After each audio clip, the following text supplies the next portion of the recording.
बिस्मिल्लाहिर्रहमानिर्रहीम। Welcome back class 9 बच्चों। Physics की बुक का स्टार्ट हमने लिया हुआ है, जिसके चैप्टर नंबर 1 एंड 2 को हम कम्प्लीटली सॉल्व कर चुके हैं। चैप्टर नंबर 3 के हम न्यूमेरिकल क्वेश्चन को सॉल्व कर रहे थे। उसके साथ साथ आज मैं आप लोगों को एक्सरसाइज के MCQs भी सॉल्व करके देने जा रही हूँ, ताकि वो बच्चे जो कह रहे थे कि हमें MCQs का आंसर चाहिए तो आप काइंडली हमें बता दें, तो आज उनके लिए वीडियो बनाई जा रही है बच्चों। उसके साथ साथ मैं आपको ये बताना चाहती हूँ, इसी चैनल पर आप लोगों को 9th क्लास के मैथ्स के लेक्चर्स भी डेली अपलोड हो रहे हैं, मिलते रहेंगे।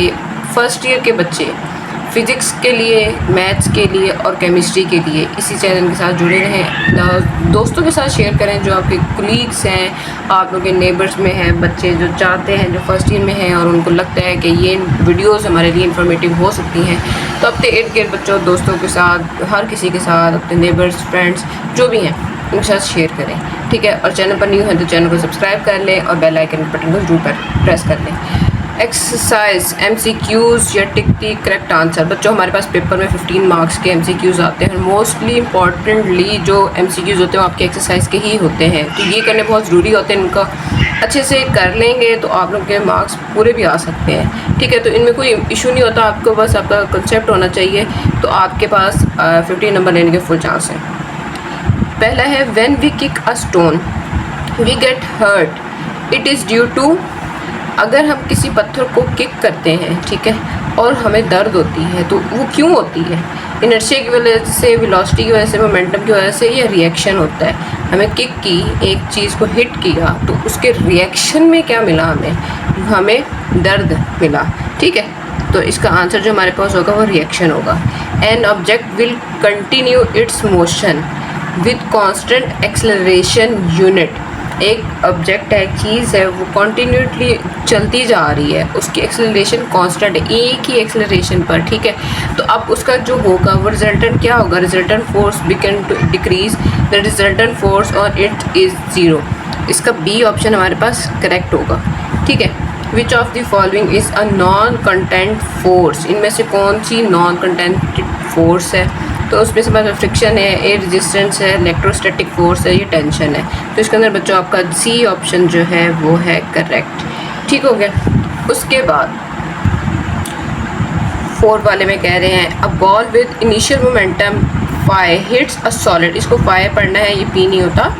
Solids wall and bounce back with and same velocity, it's momentum dash after collision will be. अब उसका क्या होगा? एक हमने बॉल को हिट किया था सॉलिड वॉल के साथ, तो वो हमारे पास बैक आ गई, ठीक है। मतलब बॉल को थ्रो करते तो ऑपोजिटली वो वापस तो आती है हमारी तरफ ही, तो उसका जो मोमेंटम होना है आफ्टर कोलिजन वो क्या आना है? वो नेगेटिव होगा, ठीक है। जितनी स्पीड से वो गई थी उतनी स्पीड से वो वापस तो नहीं आएगी ना, उसकी स्पीड डेफिनेटली कुछ ना कुछ हिट होने के बाद कम हो जाएगी, ठीक होगा। तो बी ऑप्शन हमारे पास करेक्ट है।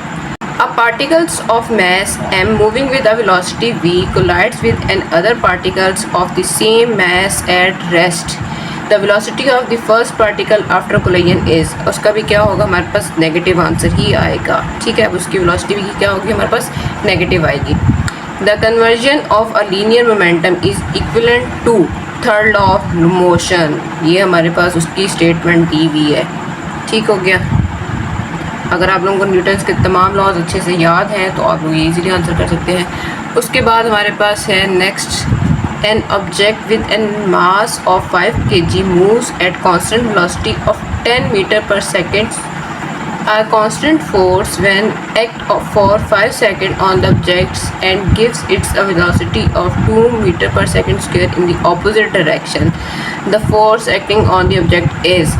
अब उसके ऊपर कितनी हमने न्यूमेरिकल्स क्वेश्चंस किए हैं, तो उसके अंदर सेम यही चीज़ें थी जो हमने फाइंड की थी, और उसके बाद हमारे पास आंसर आया था।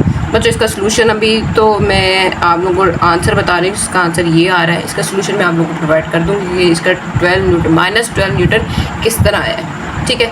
अ large force acts on an object for a very short interval of time, ठीक है। In this case it is easy to determine. इसका आंसर हमारे पास है product of force and time. उसके बाद लास्ट है, a lubricant is usually introduced by two surfaces to decrease friction. The lubricant decrease temperature, act as ball bearing, prevent direct constant on the surface। इसका सी वाला option आप लोगों के पास correct है। ठीक है, तो इसी के साथ बच्चों आज के MCQs हमारे कंप्लीट होते हैं चैप्टर नंबर 3 के। तो उम्मीद करती हूँ आपको तमाम MCQs के आंसर मिल गए होंगे। नेक्स्ट हम लोग इनके न्यूमेरिकल्स को भी सॉल्व कर लेंगे जो हमारे 6 से लेकर 9 तक 10 तक रह गए हैं।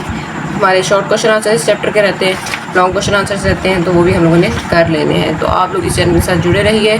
मिलते हैं अपने एक वीडियो में, तब तक के लिए अल्लाह हाफ़िज़।